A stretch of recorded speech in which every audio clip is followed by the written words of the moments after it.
Чому ви змінюєтеся тільки тоді, коли життя вже б'є вас в обличчя? Зрада, втрата, хвороба. Ми чекаємо удару, щоб прокинутися. Але правда в тому, що тріщини вже є. У вашій дисципліні, у звичках, у характері.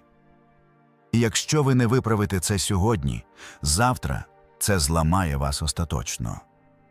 Стоїцизм – це не мотиваційні цитати для соцмереж. Це щоденна практика жорсткої чесності із самим собою. І сьогодні я дам вам 10 жорстких стоїчних правил, які не будуть вам листити. Вони змусять вас подивитися в дзеркало без масок, без виправдань. Дослухайте до кінця, і ви вийдете із цього відео іншою людиною. А зараз, щоб ви не просто слухали, а почали діяти, напишіть в коментарях: «Сьогодні я перестаю виправдовувати слабкість і починаю будувати силу. Я стоїк». Напишіть це без вагань. Бо зміни починаються тільки тоді, коли ви їх закріплюєте дією. А тепер почнемо. Правило перше.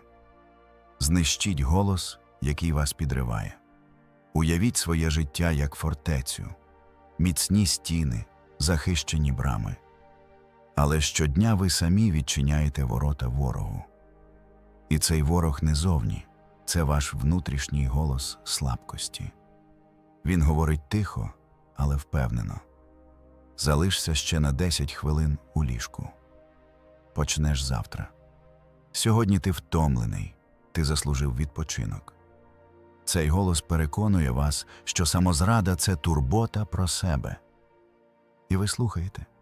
І з кожним разом стаєте слабшими. Стоїки знали.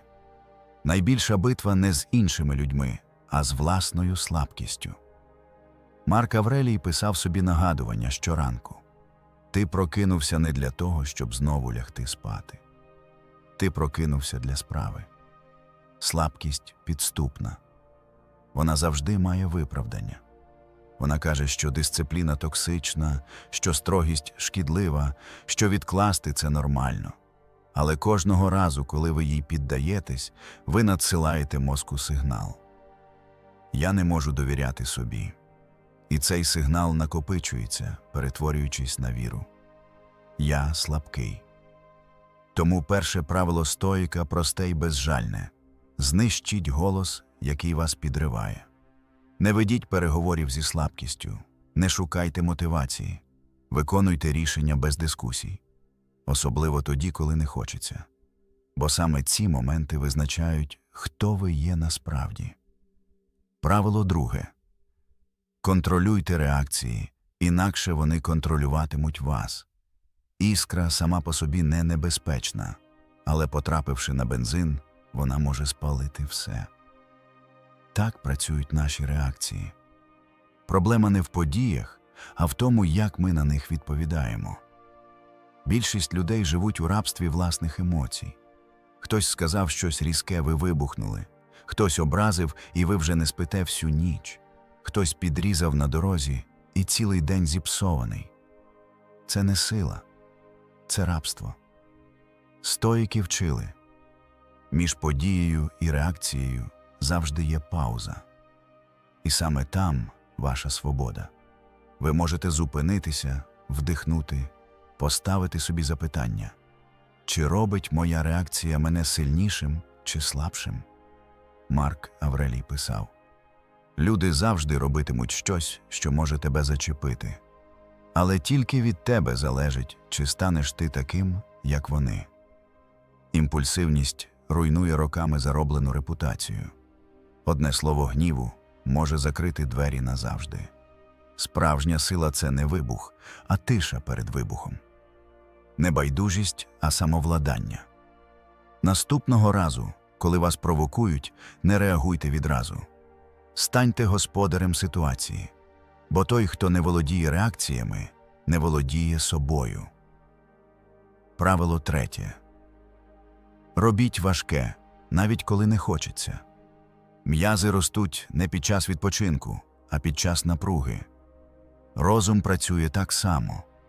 Він стає сильнішим тоді, коли ви змушуєте себе робити те, що незручно. Більшість людей чекають натхнення. Вони діють лише тоді, коли захочеться. Але бажання приходить і йде. Дисципліна залишається. Той, хто рухається без мотивації, стає непереможним. Епіктет навчав: не сподівайся, що події стануть легшими. Стань сильнішим сам. Це означає: не чекай сприятливих умов, шукай виклик. Кожного разу, коли ви обираєте легке, ви стаєте крихкішими. Кожного разу, коли ви робите важке, ви гартуєтеся. Людина, яка уникає труднощів, завжди слабка.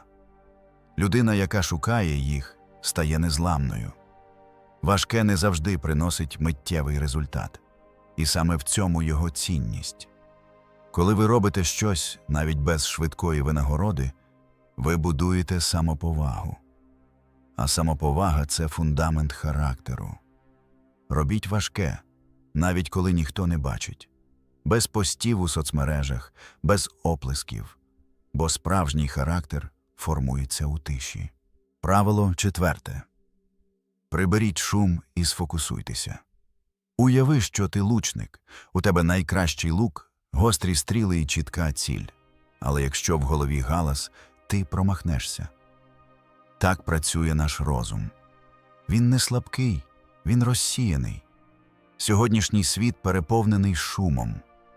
Повідомлення, новини, соціальні мережі, розмови без змісту, нескінченні нагальні справи.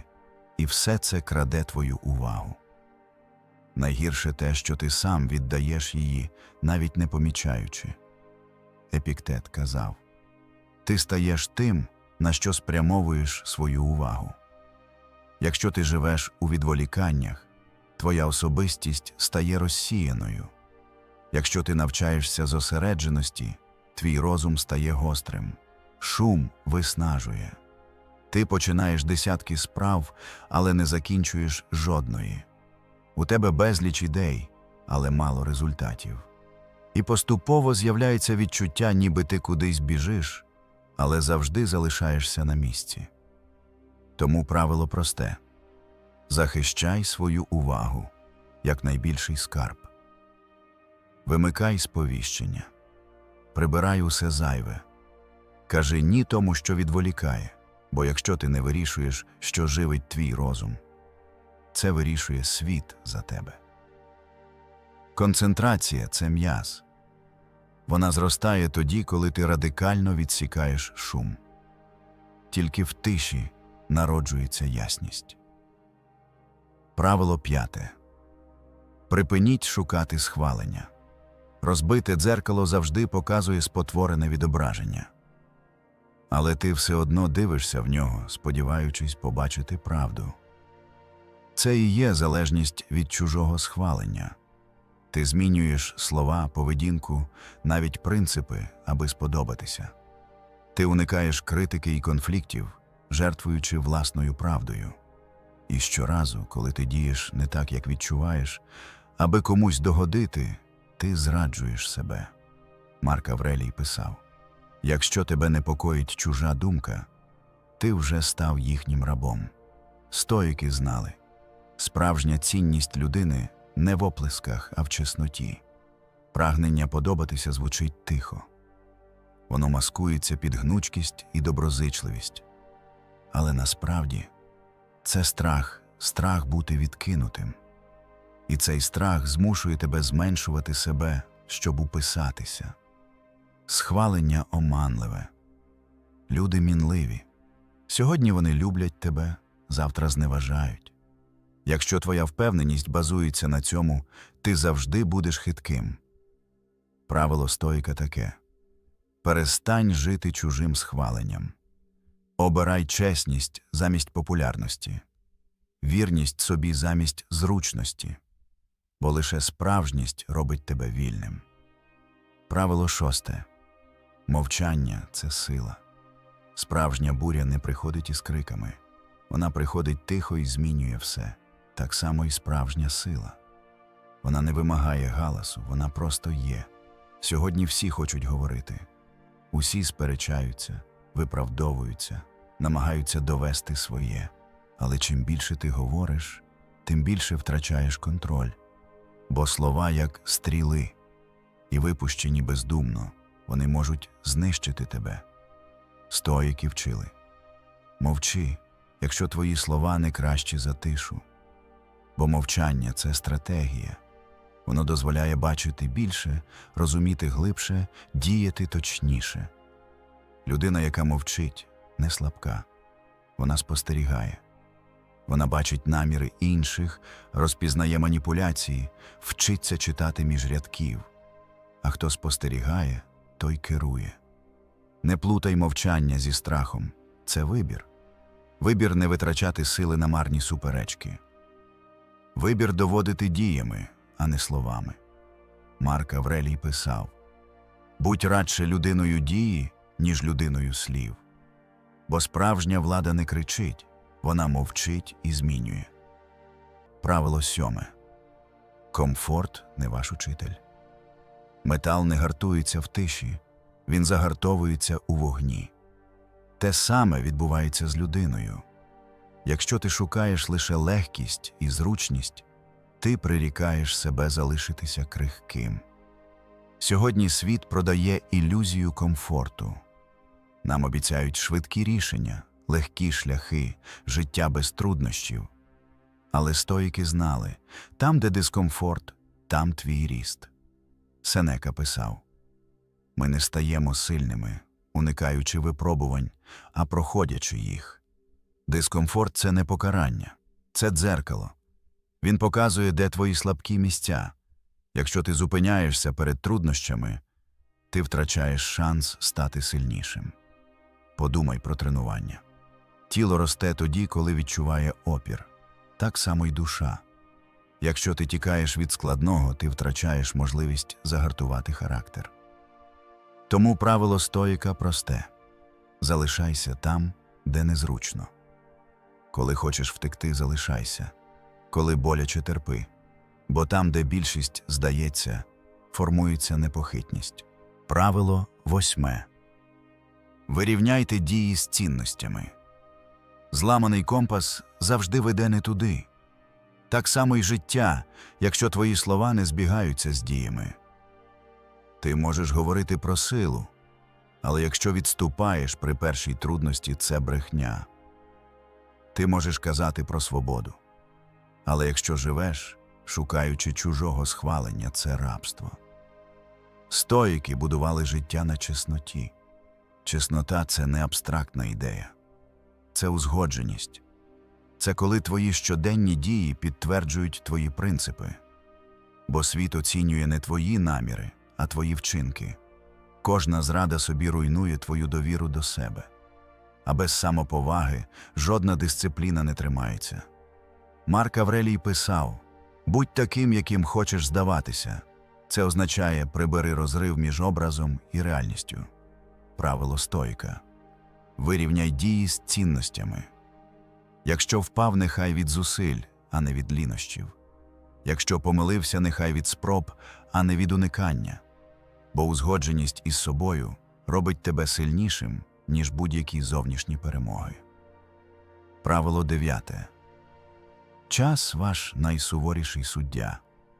Усе можна повернути, окрім часу. Але саме його більшість людей розкидають на дрібниці. Скільки годин ти вже витратив цього тижня на пусті розмови, бездумну прокрутку стрічки, на те, що навіть не пам'ятатимеш завтра? Сенека писав: «Не коротке життя ми маємо, а самі робимо його коротким». Подумай, якби в тебе залишився 1 рік життя, чим би ти займався? Чи справді сидів би у соцмережах? Чи відклав би важливі рішення? Ні. Ти б зосередився на головному. Час – це найсуворіший суддя. Він не дає другий шанс. І він завжди показує правду. На що ти справді витратив життя? Правило стоїка. Бережи час, як золото. Відсікай непотріб. Навчись казати «ні».